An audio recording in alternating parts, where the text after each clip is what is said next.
नमस्कार, देश की बात में आपका स्वागत है। मैं हूं अदिति राजपूत। उड़ते विमानों में एक के बाद एक शर्मसार करने वाली घटनाएं लगातार देखने को आ रही हैं और अब इंडिगो की फ्लाइट में एक विवाद सामने आया है जिसमें 3 यात्रियों पर शराब के नशे में हंगामा करने का आरोप लगा है। जिस फ्लाइट में हंगामे की खबर है वो दिल्ली से पटना आ रही थी। इस मामले में एयरपोर्ट पुलिस ने शिकायत के बाद 2 आरोपियों को गिरफ्तार कर लिया है, जबकि तीसरा अभी फरार बताया जा रहा है। जब विमान ने दिल्ली से पटना के लिए उड़ान भरी तब इन यात्रियों ने हंगामा शुरू कर दिया। दूसरे यात्रियों के विरोध के बाद जब एयर होस्टेस इन्हें समझाने पहुंची तो आरोपी एयर होस्टेस के साथ भी उलझ गए। रात 10 बजे जब ये विमान पटना में लैंड हुआ है तब दोनों आरोपियों को गिरफ्तार यहां पर कर लिया गया है। तो एक के बाद एक ऐसी कई घटनाएं जो हैं वो यहां पर सामने आ रही हैं। दिल्ली से गोवा जा रही उड़ान में एक विदेशी शख्स ने एयर होस्टेस के साथ गलत व्यवहार किया। इसके अलावा दिसंबर में इस्तांबुल से दिल्ली आ रही एक उड़ान में एक मुसाफिर ने एक एयर होस्टेस के साथ बुरा व्यवहार किया। किसी मुसाफिर ने इसका वीडियो बनाकर सोशल मीडिया पर डाला, जिसमें मुसाफिर तो नहीं दिख रहे हैं लेकिन एयर होस्टेस लगातार दिख रही हैं और जो बहस हो रही है वो नजर आ रही है। यहां तक कि इसमें एयर होस्टेस को सर्वेंट तक कहा गया। उसके बाद खबर आई बैंकॉक से दिल्ली आ रही एक फ्लाइट में कुछ दिनों पहले जमकर मारपीट हुई। एक वायरल वीडियो हुआ जिसमें दिखा कि पहले 2 लोगों के बीच बहस हो रही है और उसके बाद विवाद इतना बढ़ जाता है कि कई लोग एक शख्स को बुरी तरह पीट रहे हैं और उसके बाद एक शख्स के ऊपर एक तरह से घूंसों से हमले शुरू कर दिए जाते हैं। इस दौरान अभी एयर इंडिया की फ्लाइट में पेशाब करने का जो मामला है वो चल ही रहा है, जिसने सबको हैरान कर दिया है। इस मामले में जांच तेज हो गई है। पुलिस ने पीड़ित महिला के साथ बैठे कुछ पैसेंजर्स को पूछताछ के लिए बुलाया है। कुछ पैसेंजरों को ईमेल भेजकर जवाब देने के लिए भी कहा गया है और वहीं पुलिस एयर इंडिया की घटना से का ऑडियो वीडियो भी मांगने जा रही है। एक रिपोर्ट इस सिलसिले में दिखाते हैं।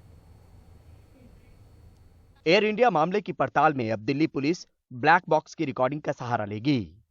कोशिश ये जानने की है कि एयर इंडिया से 26 नवंबर को न्यूयॉर्क से दिल्ली के लिए उड़ान भरने वाली फ्लाइट में पेशाब वाली जो घटना हुई उसको लेकर कॉकपिट में क्या-क्या बातचीत हुई। तो कभी भी आपको किसी भी इंसिडेंट या एक्सीडेंट में इंक्वायरी की ज़रूरत होती है तो हमारा पर्पज़ ये होता है कि पायलट की क्या कंडीशन थी, कॉकपिट में क्या सिचुएशन रही, उसके लास्ट मिनट पे क्या कम्युनिकेशन था, एटीसी से क्या बात हुई। और ये एक रोलिंग टेप होता है जो पिछले 75 घंटे की रीडिंग को लेता है। 70 साल की एक महिला पर शंकर मिश्रा के नाम के एक शख्स द्वारा पेशाब किए जाने की इस मामले में पुलिस ये भी देख रही है कि इसकी कोई ऑडियो या वीडियो रिकॉर्डिंग है या नहीं। स्टाफ से भी पूछताछ की जा रही है। दिल्ली पुलिस ने पहले ही पायलट और क्रू को समन किया है। पीड़ित महिला के साथ बैठे कुछ यात्रियों को भी पूछताछ के लिए बुलाया गया है और कुछ यात्रियों को ईमेल भेजकर जानकारी चाहिए है। मैंने आपको बताया कि 75 घंटे की प्रीवियस फ्लाइंग है, उसका रिकॉर्डिंग जो है वो रहता है। I am not 100% sure but that is the situation. Special case में अगर आपने उसको डाउनलोड करना फिर उसको आपको डंप करके सेव करना होता है उस रिकॉर्डिंग को। अगर आपको कोई इंसिडेंट है, कोई एक्सीडेंट है या कोई कंप्लेंट है तो आप उसको प्रोटेक्ट, उसके जो रिकॉर्ड को आप सेव करते हैं और उसमें फिर उस जो पुराना रीड आउट है उसको आप रिकॉर्ड करके फिर दैट इज स्क्रूटनाइज की क्या बात हुई। वहीं इस मामले में दिल्ली पुलिस ने शंकर मिश्रा को बेंगलुरु से गिरफ्तार किया और फिलहाल वो जेल में है। 11 जनवरी को दिल्ली के पटियाला हाउस कोर्ट में उसकी बेल पर सुनवाई है। सजा के लिए सबूत जरूरी है। पुलिस कड़ी दर कड़ी जोड़ भी रही है और सबूत भी जुटा रही है। साथ ही इस मामले को लेकर गंभीर पुलिस इस बात को समझने की कोशिश भी कर रही है कि जब ये वाकया हुआ तब उस वक्त एयर इंडिया के कर्मचारी इस मामले को लेकर कितने गंभीर थे। नई दिल्ली से मुकेश सिंह सेंगर के साथ परिमल कुमार, एनडीटीवी इंडिया। हमारे साथ 2 खास मेहमान जुड़ रहे हैं। परवेज दमानिया हैं, संस्थापक हैं दमानिया एयरवेज के, और कैप्टन अमित सिंह हैं, एयर सेफ्टी एक्सपर्ट हैं।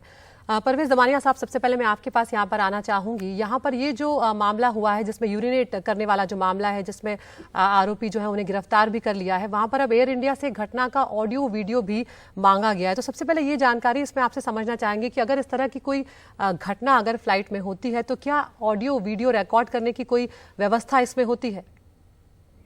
देखिए, फ्लाइट के अंदर तो कोई व्यवस्था नहीं होती है, लेकिन खाली जो व्यवस्था है वो कैप्टन का वॉइस रिकॉर्ड करने का है, वो कॉकपिट वॉइस रिकॉर्डर में आ सकता है, लेकिन कितना इसका कॉन्वर्सेशन कॉकपिट में हुआ वो रिकॉर्ड हो सकता है। एयर होस्टेस ने पायलट को क्या बोला, पायलट ने क्या रिप्लाई दिया, लेकिन कैबिन के अंदर जो हुआ, जहां पैसेंजर थे वहां कोई प्रोविजन नहीं है रिकॉर्ड करने की। हाँ, कोई बाजू के पैसेंजर ने रिकॉर्ड किया वो अलग है, लेकिन अंदर कोई प्रोविजन नहीं है टू रिकॉर्ड इट। और एक बात बोलता हूं, मुझे लगता है क्या हुआ, जब ये हुआ इंसिडेंट तब लंच के बाद लाइट्स ऑफ किए थे, इसलिए मुझे लग रहा है कि उधर का कोई अंदर का रिकॉर्डिंग मिलना मुश्किल है, मुझे ऐसा लग रहा है। जी So I don't think that recording will be available. Only conversation recording in the pilot's cockpit will be available. जी, तो आप कह रहे हैं कि सिर्फ कॉकपिट में पायलट और जो केबिन क्रू होंगे, जो एयर होस्टेस होंगे, उनके बीच में जो बातचीत हुई होगी सिर्फ वही रिकॉर्ड हो पाएगी। तो वो कहीं ना कहीं एक अहम सबूत के तौर पर पेश किया जा सकता है या उसे माना जा सकता है फिर? नहीं, वो तो एकदम लीगल है, वो जो रिकॉर्डिंग कॉकपिट वॉइस रिकॉर्डर एकदम लीगल है, लेकिन उससे तो यही मालूम पड़ सकता है कि एयर होस्टेस ने पायलट को क्या कहा, पायलट का क्या रिएक्शन था, लेकिन अंदर क्या हुआ between the lady and the person, तो only the lady's complain we can know, and now वो जो अक्यूज है उसका स्टेटमेंट से समझेगा। तो वो there is recording the physical act of what he did. बिल्कुल। कैप्टन अमित सिंह, आप भी हमारे साथ एयर सेफ्टी एक्सपर्ट हैं और आपका एक लंबा अनुभव भी रहा है कैप्टन यहाँ पर। ये जो एक के बाद एक मामले आ रहे हैं, ये कहीं ना कहीं शर्मसार करने वाले भी हैं कि क्योंकि आप ये ऐसी अपेक्षा नहीं करते हैं यात्रियों से, और खासकर जब आप फ्लाइट में सफ़र कर रहे होते, माना जाता है कि सभी अच्छे तबकों से आते हैं, पढ़े लिखे लोग होते हैं और सबसे एक सभ्य व्यवहार जो है उसकी उम्मीद की जा सकती है। आपके सामने इस तरह के मामले कभी पेश आए, और ये जो उदाहरण आपके सामने एक के बाद एक हमने कुछ घटनाओं का जिक्र किया, किस तरह से देख रहे हैं आप उन्हें? देखिए, दुनिया भर में ऐसे केसेस बढ़ते जा रहे हैं जी, और जो बाहर के रेगुलेटर हैं वो अपने रेगुलेशन चेंज कर रहे हैं ताकि ये ज़्यादा बढ़े नहीं, क्योंकि EASA जो यूरोप का रेगुलेटर है उसने बोला है कि हर 3 घंटे में एक ऐसा केस होता है जिसमें कोई डिसरप्टिव अकरेंस होता है। सो हर महीने एक फ्लाइट डाइवर्ट होती है अनरूली पैसेंजर की वजह से। तो उनके पास स्टेटिस्टिक्स है, रिकॉर्ड है। हमने कोई ऐसे स्टेटिस्टिक्स रिकॉर्ड मेंटेन नहीं किए, हम एनालिसिस नहीं करते हैं, अपने रेगुलेशन हम अपडेट नहीं करते हैं। लोगों को एजुकेट करना पड़ता है। तो इतने लोग अगर ट्रैवल कर रहे हैं, अगर हर आदमी ट्रैवल करेगा तो उनको एजुकेट भी करना पड़ेगा। एयरपोर्ट्स पे, सब प्रोमिनेंट प्लेसेस में ऐसे पैसेंजर राइट्स लगाने चाहिए और पैसेंजर कॉन्सिक्वेंसेस, जैसे यूके ने ऐसे रेगुलेशन बनाए हैं कि इतने फाइन होगा जी, कि अगर आप अनरूली पैसेंजर हैं तो मैक्सिमम 2 साल का इम्प्रिजनमेंट, 5,000 पाउंड फाइन, और अगर एयरक्राफ्ट डाइवर्ट करे तो उसमें जो डाइवर्जन का खर्चा है अप टू 80,000 पाउंड्स वो भी आपको देना पड़ सकता है। तो ये प्रोमिनेंटली लोगों को बताया गया है कि ऐसा है। हमारे यहाँ ये सब बताया नहीं जाता है। हमारे यहाँ एक सर्कुलर है या एक रेगुलेशन है जो किसी वेबसाइट में छुपा हुआ है, लोगों को ओपनली नहीं पता है। जब तक आप कॉन्सिक्वेंसेज नहीं बताओगे, लोगों को एजुकेट नहीं करोगे कैसे बिहेव करना है, तो और आप क्रू को इतने राइट्स नहीं दोगे जी, प्रोटेक्शन के लिए, अपने प्रोटेक्शन के लिए, तो यहाँ तो सब खुला छोड़ा हुआ है सबको।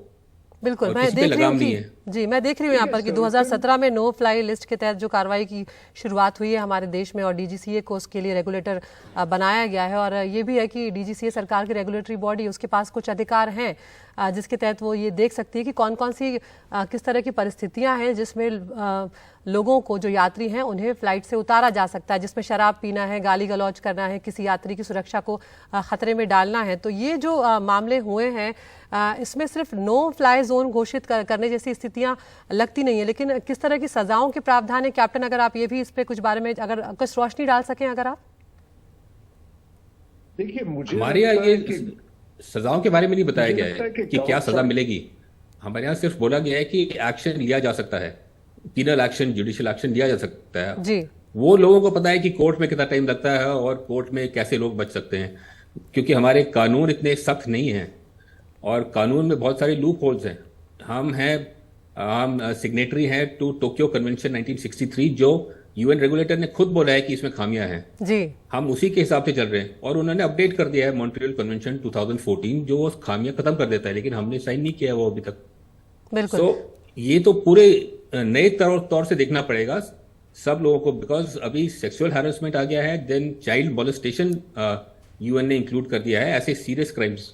हम अभी तक पुराने क्राइम से बैठे हुए हैं, हमें डिफाइन नहीं किए हैं कि सीरियस क्राइम होता क्या है। परवेज जी, लीगली आप देखोगे तो लीगली आदमी बच सकता है। बिल्कुल। परवेज जी, यहाँ पर जिस तरह से कैप्टन अमित सिंह कह रहे हैं कि हमारे कानून उतने सख्त नहीं हैं कि लोगों को इस तरह की हरकतें करने से रोका जा सके, वो कानूनी दांवपेच का इस्तेमाल करके इस तरह से आसानी से बच के निकला जा सकता है। आपको भी जरूरत महसूस होती है यहाँ पर कानून को और सख्त करने की? नहीं, देखिए, कानून तो भी सख्त होगा ही। These incidents are repeating very often. लेकिन कोई इंसिडेंट आपको कोई कि ये आदमी कोई 3 साल का या 5 साल का बच्चा थोड़ी कि उसको बताना चाहिए। People should have common sense how to behave himself. हम एक सोसाइटी में, सिविल सोसाइटी में रहते हैं, हमको मालूम है क्या सही है क्या गलत है। ये आदमी ने जो किया तो बिल्कुल गलत ही है ना। कोई किसी को रूल बुक से दिखाना नहीं पड़ता कि आप ये करो वो करो। Of course rules are going to get stricter, things are going to get tougher. Foreign में तो ऐसा कायदा है कि अगर एक अनरूली पैसेंजर है और अगर it is going to jeopardise the safety of other, plane कहीं भी नियरेस्ट एयरपोर्ट पे डाइवर्ट हो सकता है और उसको उधर उतार के लोकल पुलिस के हाथ में दे देना चाहिए। यहाँ गलती क्या, ये आदमी का तो गलती 100% हुआ, ही इज 100% एट फॉल्ट। लेकिन अगर पायलट ने एटीसी को इन्फॉर्म कर दिया रहता, एटीसी ने अगर पुलिस को इन्फॉर्म करके जब भी प्लेन टचडाउन हुआ दिल्ली में तभी उसको अरेस्ट कर देते तो ये पूरा इश्यू नहीं होता है। He is on the run. बिल्कुल, ये एक बड़ी बात यहाँ पर उठ रही है। बिल्कुल परवेज जी, एक बड़ी बात यहाँ पर उठ रही है कि वहां पर क्रू मेंबर्स ने, पायलट्स ने किस तरह से रिएक्ट किया, वो भी एक बात थी, क्योंकि ये आरोप लग रहा है उनके ऊपर कि उन्होंने कहीं ना कहीं मामले को दबाने की कोशिश किया। दोनों पार्टीज में उन्होंने जो सुलह करवा दी। लगा कि देखिए एयरक्राफ्ट रेगुलेशन एक्ट में, and captain will agree with me, compromise का कोई गुंजाइश नहीं है। बिल्कुल, rules are very clear cut laid out. ये हुआ तो ये करना, ये हुआ तो ये करना, ये हुआ तो ये करना। अभी आप जो कॉकपिट वॉइस रिकॉर्डर का बात कर रहे हैं, उससे एग्जैक्टली मालूम पड़ेगा कि एयर होस्टेस ने पायलट को क्या रिपोर्ट किया, उसके बाद पायलट ने उस पर क्या एक्शन दिया। बिल्कुल, तो अभी ऑलरेडी मुझे लगता है एयर होस्टेस को डी रोस्टर कर दिया है, पायलट को भी डी रोस्टर कर दिया। अभी प्रॉपर इंक्वायरी चलेगा and then action will be taken. India में खाली क्या प्रोविजन है अभी कि भाई आपको नो फ्लाई लिस्ट पे लगा देने का। तो इन्होंने अगर वो टाइम में एयरपोर्ट डीजीसीए को रिपोर्ट कर दिया तो ये मामला इतना बढ़ता नहीं। बिल्कुल, यहाँ पर यही बात बार बार उठाई जा रही है कि अगर वक्त रहते इस मामले को छोटा ना कर समझ कर इसको ठीक तरह से ट्रीट किया जाता, ठीक तरह से इसको रिपोर्ट किया जाता, तो शायद वक्त रहते सही कार्रवाई इस पर हो सकती थी। कैप्टन अमित सिंह और परवेज जमानिया साहब, आप दोनों का बहुत बहुत शुक्रिया, आपने वक्त निकाला और हमसे ये चर्चा की। आगे बढ़ रहे हैं। समान नागरिक संहिता को लेकर सुप्रीम कोर्ट का अहम फैसला आज सामने आया है। समान नागरिक संहिता पर गुजरात और उत्तराखंड सरकार की कवायद को सुप्रीम कोर्ट ने हरी झंडी दिखा दी है। सुप्रीम कोर्ट ने इस मामले में एक बड़ी टिप्पणी भी की है। यूनिफॉर्म सिविल कोड के परीक्षण के लिए कमेटी का गठन राज्य सरकार के दायरे में होना चाहिए, ये सुप्रीम कोर्ट ने कहा, और कमेटी का गठन ही अदालत में चुनौती देने का आधार नहीं हो सकता। कोर्ट ने यह भी कहा है कि किसी कमेटी के गठन पर ही संविधान के विपरीत कहते हुए याचिका दाखिल नहीं की जा सकती है। देश भर में यूनिफॉर्म सिविल कोड को लेकर लंबे समय से बहस चलती आ रही है, लेकिन अब सुप्रीम कोर्ट ने गुजरात और उत्तराखंड सरकार के कमेटी बनाने को मंजूरी दे दी है। सुप्रीम कोर्ट ने कहा कि समान नागरिक संहिता के परीक्षण का अधिकार राज्य सरकार के दायरे के भीतर है। संविधान के अनुच्छेद 162 में ये अधिकार है। यूसीसी के लिए कमेटी के गठन में कुछ भी गलत नहीं है। कमेटी को बस गठन के आधार पर चुनौती नहीं दी जा सकती। दरअसल सुप्रीम कोर्ट में एक याचिका दाखिल कर गुजरात और उत्तराखंड सरकारों के उस फैसले को चुनौती दी गई थी जिसमें समान नागरिक संहिता के परीक्षण के लिए एक कमेटी का गठन किया गया था। सुप्रीम कोर्ट से सरकारों के इस फैसले को रद्द करने की मांग की गई थी। वो ये कहता है कि स्टेट को पावर है कानून लेजिस्लेट करने का, जिसमें स्टेट की अथॉरिटी है कि इनमें कानून बनाया जा सकता है। अगर कानून बनाना है किसी ऐसी चीज़ पे जिस पे पहले कोई कानून नहीं बना, तो उसमें वो कमेटी गठित करेंगे और कमेटी गठित करने के बाद उस पर कानून बनेगा। हालांकि सुप्रीम कोर्ट पहले ही ऐसे मामलों की सुनवाई कर रहा है। इसमें सभी धर्मों के लोगों के लिए विवाह, तलाक, गोद लेने, भरण पोषण आदि के लिए एक कानून बनाने की मांग है। 5 PIL फाइल किया है। एक मेरी PIL है कि लड़के लड़की की शादी की उम्र बराबर होनी चाहिए। अभी हिंदुओं में लड़की की शादी की उम्र 18 है, लेकिन मुस्लिम्स में शादी की उम्र जो मिनिमम एज है वो 9 साल चल रही है। इसी तरीके से मुस्लिम बेटियों को गुजारा भत्ता नहीं मिलता और हिंदू बेटियों को गुजारा भत्ता मिलता है, इसलिए हमने कहा सबको गुजारा भत्ता मिलना चाहिए। हिंदू बेटियों को अगर तलाक होता है तो कोर्ट के जरिए होता है, लेकिन मुस्लिम बेटियों का तलाक आज भी ईमेल के जरिए, व्हाट्सएप के जरिए, एसएमएस के जरिए, कुरियर के जरिए, स्पीड पोस्ट के जरिए हो रहा है। तो हमने कहा है कि तलाक का प्रोसीजर एक होना चाहिए, वो हिंदू मुस्लिम सबके लिए एक होना चाहिए। चौथी मेरी पीआईएल है कि गोद लेने का अधिकार, बच्चा गोद लेने का अधिकार और बच्चे के भरण पोषण का अधिकार सबको मिलना चाहिए। मुस्लिम बेटियों को अभी बच्चा गोद लेने का अधिकार नहीं है, उनके भरण पोषण का भी अधिकार नहीं है। और पांचवी मेरी पीआईएल है कि विरासत का अधिकार, वसीयत का अधिकार और प्रॉपर्टी का अधिकार ये देश की सभी बेटियों को इक्वल होना चाहिए।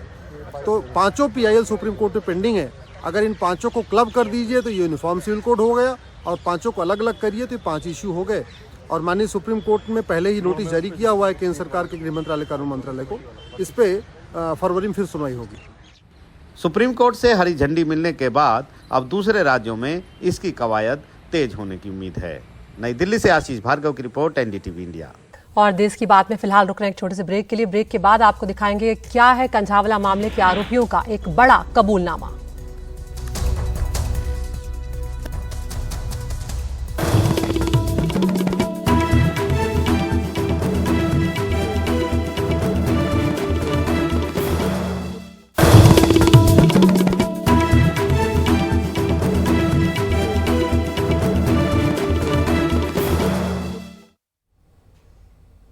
दिल्ली के कंझावला मामले में आरोपियों का एक और कबूलनामा सामने आया है। आरोपियों ने माना है कि उनको पता था कि कार के नीचे कोई लड़की है।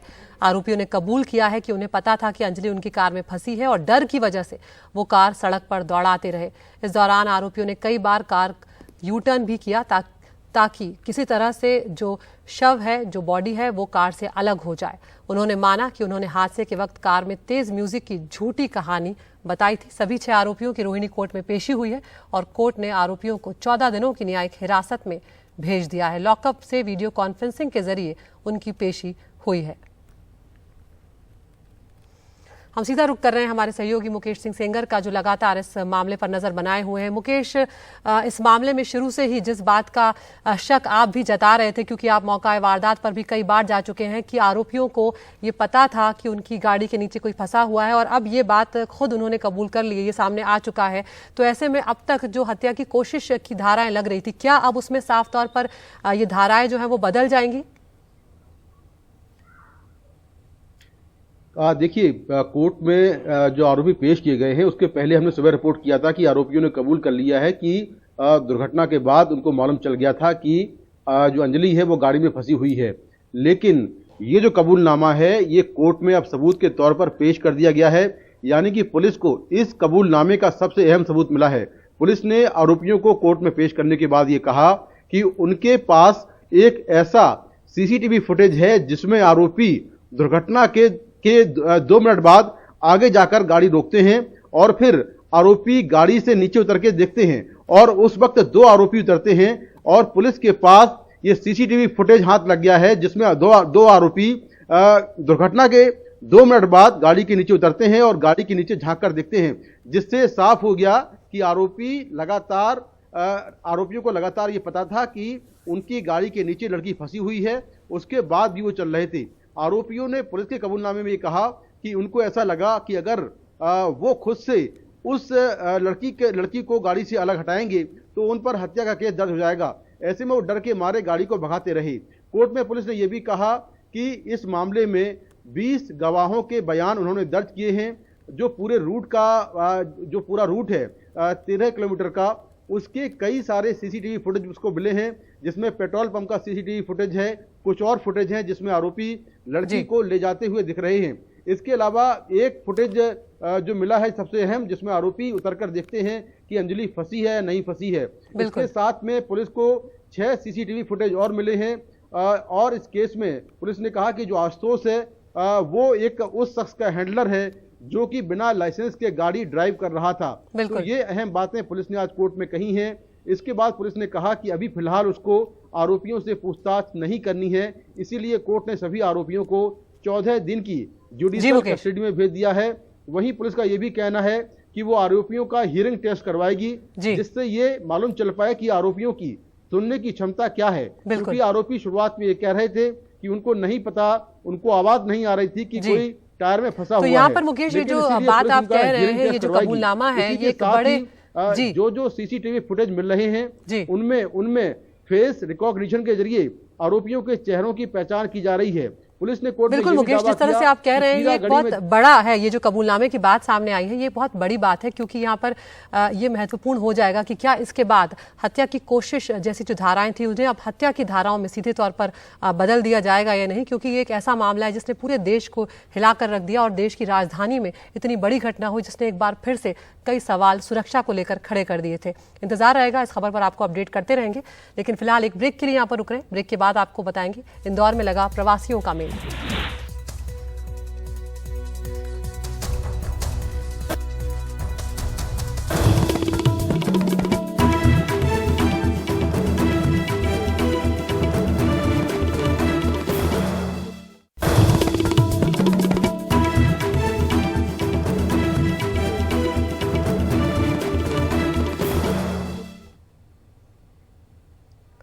इंदौर में 17वां प्रवासी भारतीय सम्मेलन हुआ, जिसमें प्रधानमंत्री नरेंद्र मोदी दूसरे दिन शामिल हुए। प्रधानमंत्री ने यहां पर कहा कि आज दुनिया भारत की सुनती है, भारत में स्किल कैपिटल बनने का पूरा सामर्थ्य है, ये दुनिया के विकास का इंजन बन सकता है। 3 दिनों तक चलने वाले प्रवासी भारतीय सम्मेलन में 70 देशों के 3200 प्रवासी भारतीय शामिल हो रहे हैं।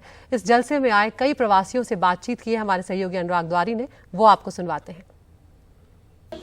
देश के दिल में इस बार 17वां प्रवासी भारतीय दिवस हो रहा है और हमारे साथ दुनिया भर से जो प्रवासी भारतीय हैं वो आए हुए हैं और उनसे हम बात करने की कोशिश करते हैं। कुछ लोग थोड़ी थोड़ी हिंदी बोल पाते हैं, तो मेरे साथ आप भी उनको सुनिए और समझिए कि देश के दिल में आकर उनको कैसा लग रहा है। आप कहाँ से आई हैं?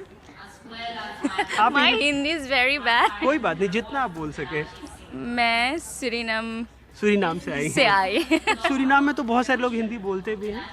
हाँ, मगर we speak a different dialect called Sarnami. चलेगा, कुछ उसी में बताइए आपका नाम। She will be able to tell you. Okay, but उसमें कैसे बोलते हैं अगर मैं पूछूं कि आपका नाम क्या है? सरनामी में। मैं किरण हूँ। आप किरण हैं? हाँ। अच्छा, और आप क्या करती हैं किरण? मैं काम करती हूँ। क्या कर रही हैं आप वहाँ पर? That's about it. So it's okay. So आपने इंदौर में जैसे प्रधानमंत्री जी ने कहा कि पोहा का जिक्र किया और यहाँ के खाने का जिक्र किया, आपको इंदौर में सबसे अच्छा क्या लगा? I went to Rajwada yesterday and I liked the things, the Indian and cultural clothes. So that's what I saw till now. आप कहाँ से आई हैं? हाँ, मैं USA से शिकागो। मेरा नाम अनुषा। आप अनुषा बहुत यंग हैं, आप पढ़ाई कर रही हैं या कुछ आपने जॉब शुरू कर दिया? मैं अभी मास्टर्स कंप्लीट कर रही हूँ, जॉब सर्चिंग में हूँ। इंडिया जब आप आई हैं, आप देश के सबसे साफ शहर में हैं, आपको सबसे अच्छा क्या लगा? यहाँ की सड़कें, अब इंफ्रास्ट्रक्चर, जो आपने अपने पेरेंट्स से या किसी और से सुना होगा इंडिया के बारे में, तो आपने कुछ अलग सा देखा? हाँ, बहुत अलग है। मैं 10 साल के बाद आया हूँ India, so lot has change infrastructure wise. ये इंदौर के मेरे फर्स्ट टाइम है इंदौर फर्स्ट टाइम। हाँ, बहुत सा क्लीन सिटी है।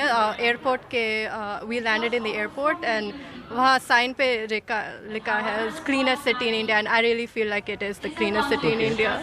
आप फिजी से आए हैं, आपको क्या अलग लगा अपने देश में आकर के वापस? सॉरी, माफ़ कीजिए। ऐसा लगा कि हम अपने घर ही आए। अच्छा, ऐसे कैसे मैं कहूँ कि फिजी ही की तरह है पर और बड़ा जी।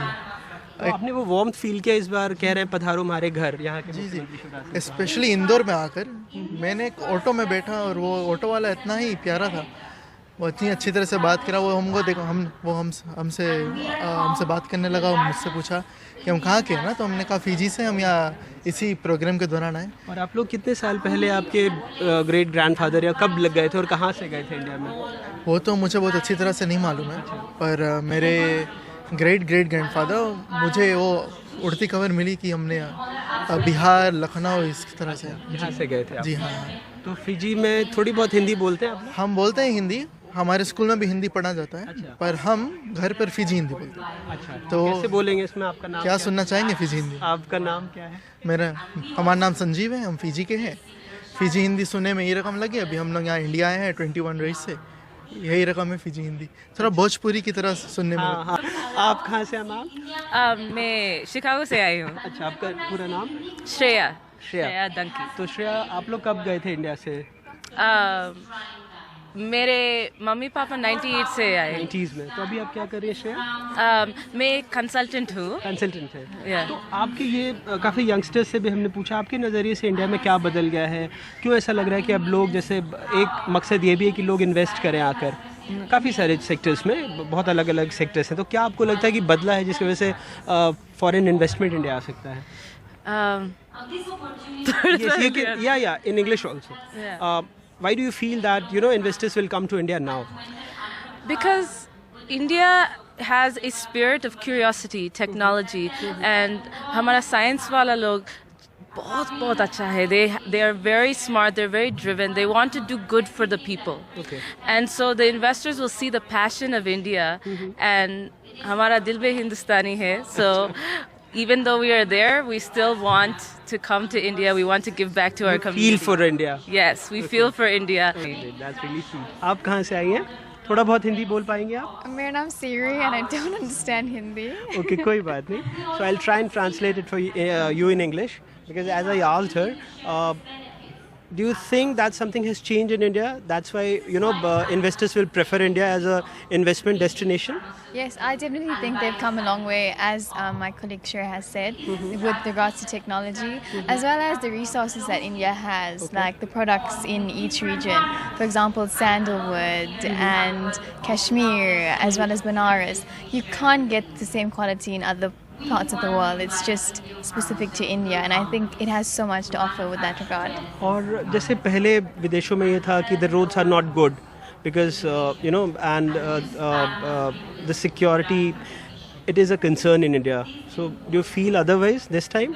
The roads are pretty good and there's no security issue as such? Yeah, definitely. We felt so safe, especially because sometimes when we went to visit Karnataka, we were escorted by the police, especially because of our program, and we felt so safe. Ma'am, आप कहाँ से हैं? नमस्कार, I'm from Suriname, अच्छा. South America. अच्छा, पूरा नाम आपका? शनिता बाखवानदिन. बहुत अच्छा. आपके दोस्त ने बताया कि आप लोग बहुत अच्छा सूरीनामी बोलते हैं. हाँ जी, सरनामी बोलते हैं. सरनामी, जो एक्चुअली भोजपुर है. तो थोड़ा बताइए कि आपका सरनामी में अगर मैं पूछूं कि आपका पूरा नाम, आप कहाँ से आई और आपको इंडिया के बारे में क्या अच्छा लगा, तो कैसे बोलेंगे? That is a bit of difficult because Sarnami तो इतनी अच्छी भी नहीं आती है, हिंदी तो आती है. थोड़ा बहुत ट्राई कीजिए. How do you start again? मेरा नाम, हाँ, मेरा नाम रोशनी पालतू है. हाँ. और मैं एक मेडिकल स्टूडेंट हूँ. ये तो पूरी हिंदी हो गई, तो सरनामी में कैसे बोलेंगे? मैं मेडिकल पढ़ती हूँ. हाँ, पढ़ती हूँ. और हम सूरीनाम से आए हैं. तो सूरीनाम से आके सराफा जाएंगे कि नहीं, कुछ खाने के लिए? हाँ जरूर, खाना तो it's there only, so of course food is there, then you have the lovely clothing, Indians of course, the lovely jewelry that comes with it, so yeah, a little bit of sightseeing is there as well. Okay. Yes. And आप शायद 56 गई नहीं गई? PM ने भी कहा कि आप पोहा टेस्ट कीजिए. हाँ, हमने अभी तक टेस्ट नहीं किया. हम लोग दिल्ली में पोहा ब्रेकफास्ट में मिलता था. हाँ, अच्छा लगा आपको? क्या हाँ, पोहा अच्छा लगा मुझे. गुलाब जामुन अच्छा लग रहा है, दाल तड़का अच्छा लग रहा है, एंड जीरा राइस अच्छा लग रहा है मुझे. A lot of Indian food जो मुझे बहुत. दूर से आप लोग आए हैं, इंडिया में वापस आए हैं, जिस तरह से वेलकम किया गया है, आप लोगों को लग रहा है कि एक घर में आए हैं, कोई घर की कमी? पूरा वो जो एक वार्मथ होता है ना कि अपने ही लोग हैं, that was there. We came here in Indore, we had that shawl, वो टिक्का, वो माला and all of that. बहुत ही अच्छा फील हुआ. I was like that respect. I was like. आप तो पहली बार इंडिया आए? नहीं, मेरी दूसरी बार है. हाँ जी. पहले कब आए थे आप? 2012. 2012. हाँ. अब तो 10 साल हो गए. हाँ. क्या 10 साल से भी ज्यादा? क्या बदला आपको लग रहा है? क्या कुछ आपको लग रहा है कि इंडिया में कुछ बदला है अभी 10 साल? हाँ, पूरा बदला है. Streets have become better. The internet better. Okay. Obviously. And then you have the people. It's crowded for sure, but the people are actually more coordinated. And I think nicer now. Because 2012 is like, jana bhe. It was like that only. And I was like, okay, this is new for me. But now, कौन सी जगह पे गए थे इससे पहले? दिल्ली में। अच्छा, अब आप इंदौर में हैं। बहुत तहजीब वाला शहर है। हाँ जी। तो शायद आपको ऐसा यहाँ फील नहीं हुआ होगा। इंदौर दिल्ली वाले दिल वाले हैं, लेकिन लाइफ फास्ट है, मेट्रो है। It's fast. It's like this only, and it's go, go, go, go, go. And Indore feels actually relaxed and all of it, where you can actually sit and then take the phone and okay, I can send the message now because I have a little bit of time stretching. Delhi mein to wake up, go, go, go. So it's actually a difference. आप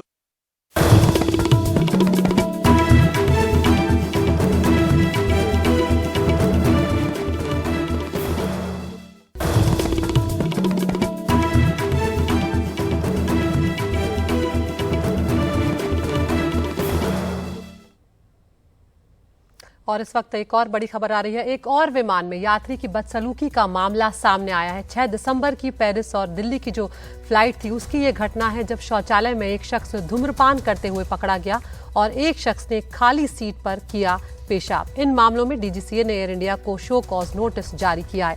हम सीधा रुख कर रहे हैं हमारे सहयोगी परिमल कुमार का, जो इस जानकारी के साथ फोन लाइन पर हमारे साथ जुड़ गए हैं। परिमल, एक और शर्मसार करने वाली घटना सामने आई है और यहाँ पर एक शख्स धूम्रपान कर रहा था और एक शख्स ने खाली सीट पर किया है पेशाब। क्या कुछ जानकारी? निश्चित तौर पर अदिति, और एयर इंडिया से जुड़ा मामला है और इसमें ये भी बताया गया है कि वो जो यात्री है वो शराब भी पिया हुआ था, कैबिन क्रू की बात नहीं सुन रहा था। यानी कुल मिलाकर अनरूली पैसेंजर जो होता है उसकी कैटेगरी में ये लोग आते हैं। और दूसरे पैसेंजर के बारे में बताया कि फेलो फीमेल पैसेंजर लेबोरेटरी गई हुई थी तो उनकी सीट पर और उनके ब्लैंकेट में उसने पेशाब किया। ये दोनों मामला एयर इंडिया की तरफ से डीजीसीए को रिपोर्ट नहीं किया गया। इससे नाराजगी भी ऐसी कोई घटना घटती है तो 12 घंटे के भीतर डीजीसीए को इन्फॉर्म करना होता है, जो भी एयरलाइन ऑपरेटर होता है। इस बाबत में डीजीसीए ने शो कॉज नोटिस जो अकाउंटेबल मैनेजर है एयर इंडिया का उनको जारी किया है। एक नेचुरल ग्राउंड पे 2 हफ्ते की मोहलत दी है जिसमें सबमिट करेंगे। लेकिन सीधे तौर पर डीजीसीए ने माना है कि जो अनरूली पैसेंजर्स के बिहेवियर को लेके जो रूल रेगुलेशन कहता है उसके हिसाब से उसको दरकिनार करते हुए कोई भी जानकारी नहीं दी गई, बल्कि डीजीसीए ने जब जानकारी मांगी तब एयर इंडिया की तरफ से जानकारी साझा की गई है। इसमें 3 लोगों की इंटरनल कमेटी बनाई गई है जिसमें रिटायर्ड डिस्ट्रिक्ट और सेशन जज चेयरमैन के तौर पे होंगे। साथ में जो प्रतिनिधि होंगे एयरलाइन, जो डिफरेंट शेड्यूल एयरलाइन है उसके मेंबर हो सकते हैं इसमें।